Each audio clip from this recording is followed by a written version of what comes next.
Michael, a couple of days on from the draw at Oldham now. Lots of chances in that game. Took away a point from Oldham, but could it potentially have been two more?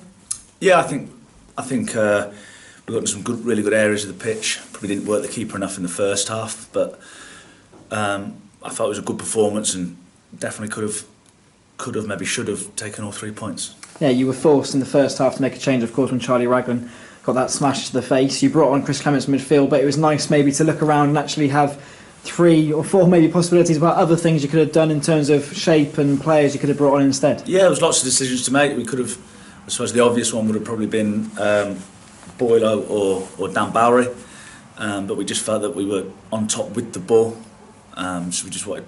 That's why we brought Clem on. Connor Thomas did really well out there last year. We didn't want to move Broomy out the middle of the pitch because of his effect he'd been having on games, which proved to be a good decision. And yeah, Clem got on the ball and made us play. So, like you said, it could have been Rowan Ince. It's good to turn around and have good quality. 7 points out of a possible 9 from the last 3 away games now. That's obviously really a big positive. But in terms of how your team plays, we went to Oldham and felt like we could have won the game. Is that a big progress in terms of even where you were, perhaps even at the start of this season, let alone last? Yeah, I think we kept the ball. We were dropping out into good areas, but whacking it. So I think on Saturday we've had 570 passes, 568 passes. But it wasn't like Crawley way. We had 600 passes last year. Sorry, Crawley. We had 600 passes, but never went anywhere. I thought we were a real threat and opened them up and got into 3v2 situations and playing through the middle. We could have done it more, but that was the pleasing aspect, that the way that we want them to play is the same as what we want them to play at home. We want to pass the ball. We have to pass the ball because it's the shape demands that you pass the ball, and that's the thing. We did a lot of work on the psychological side of the game to try and we don't think we've solved it, but it's 1 goal in 3, it's 7 points. 1 goal conceded in 3, 7 points in 9, like you say. So there's definitely been a shift in their mentality. Obviously, West Ham visit on Tuesday night for the Leeson.com, our first home game in that competition this season. Is it nice to have a game, especially knowing that, of course, against Newport on Saturday is no longer taking place? Yeah, I think it's important. I think gives opportunities for players, like you said, that you turn around and looking at the bench and gives them an opportunity to put a marker down and put their hand up and say, I want to be in the team. The team's going well at the minute, but they need to be ready and change quickly, like Saturday, for example. So that it's a competition that we don't take lightly. I think the team that's been playing tomorrow will be a strong team, a team that we feel is good enough to win the game, and it sort of kick-started our season last year. So we've not all of a sudden become snobby and it's just a game of football. Every time you play, that's what the players have been told. It's don't prioritise games of football. Play everyone like it's your last. The Leeson.com, of course, we're playing an under-21s Premier League team.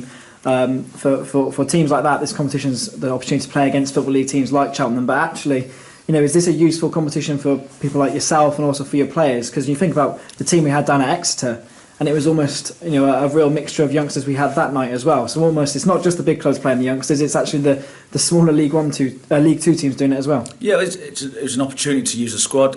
Against Exeter, we were particularly young because we did have a lot of injuries at the time, so we couldn't afford to lose anybody. We're in a better situation injury-wise now, but it's just a game. It's a chance to. They'll be good. I think they're unbeaten at 16. I've read they put 5 on Newport in the last round or the last game in the competition. So they'll be coming in expecting a tough game, as are we. There are some good young players who no doubt will go on to be household names. And lads that will end up at our level, so it's a good exercise for all concerned. We talked there about giving young players experiences and also perhaps fringe players game time. We haven't entered into a reserve league this season. Can you explain a bit behind that? And of course, we had a reserve game last week against Oxford. It was just a friendly. Yeah, the reserve team league, in my opinion, wasn't doing what it needed to do. I don't want to play 1 or 2 pros. I'll always play most of them together, so they don't think it's a punishment. They look around and go, well, he's a good player. So because sometimes players do at the end of the season, you never know what team you're going to come up against. So at the end of last season, I think we were winning 7-0 and getting beat 7-0 because you were sending a really young team down to Southend, for example, and they were going to go and play a team of pros, and then they flip it on its head. They would send a really young team to ours. So there's that many teams in the area. I think you get more benefit of when we feel players need minutes, organising a game against a good team like we did last week. So it was a good workout last week.